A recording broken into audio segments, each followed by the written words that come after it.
pinopoto ko nga. Ayan, o. Ayan po si Aling Herminia. Ano sasabi ko lang guys? Sana magkita pa kami muli. Okay. Ano? Bumalik na lang tayo. Nanimik ng bata. Ngayon, sabi ko tawagan mo muna yung asawa ko. At baka magalit. Ano ba naman yung mahilig sa gabi? Nagparag po pa rin po kami dito dahil akala ko hindi na kami ayan o. Dito po kami ngayon sa nangyari at kinabrag. Partner niya all time. Kay kila sister nila po.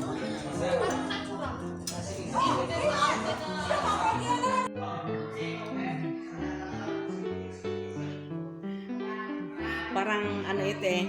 Meron kaming pinuntahan doon sa bando ba ito? Sa may Litgo ba? O sa may Litgo. Ganitong style nung ano nung store na pinuntahan namin. Ang pang-display na sa itaas na sa may kisam. Dito po ginaganap ang Bible study every Friday, guys. Ito po ang libangan ni Pastor Billiard.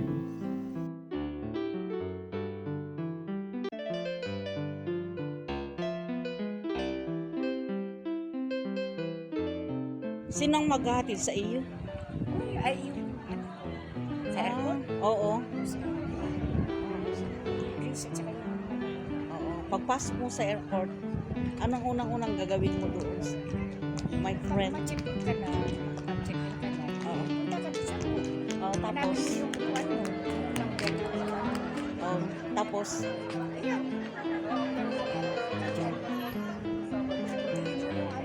Merienda o pagkain. ano yun? Pag may binubok ka ng anak mo, kasama ba yung pagkain doon? Sa, ayun nga. Yun ang problema sa akin eh. Yung pagdating sa airport. Kasi first time ko pa lang. Sana nga magkasama tayo eh. Oo. Uy, alam mo ba, friend? Napag-usapan namin ng anak ko yung nasa Maldives. Pupunta kami sa Ilocos eh. Pupunta namin. Oo, mag-usap tayo. Oo, syempre. Basta papunta ka sa Gawa ka na lang. Oo. Ikaw ang magiging tourist guide namin. Pupunta kami sa Ilocos Norte. Oo, tapos sa Lawagan. Basta yun ang... Oo, sa Pagudpod. Ay, alam ko yung Pagudpod. O, nadaanan ko lang kasi, nadaanan. Pero siguro, pagka... Oo nga, yun din ang sabi. Marami raw magagandang view sa Ilocos. Gusto ko yung yung mga bahay doon. Meron pa nga ako nakitang bahay doon na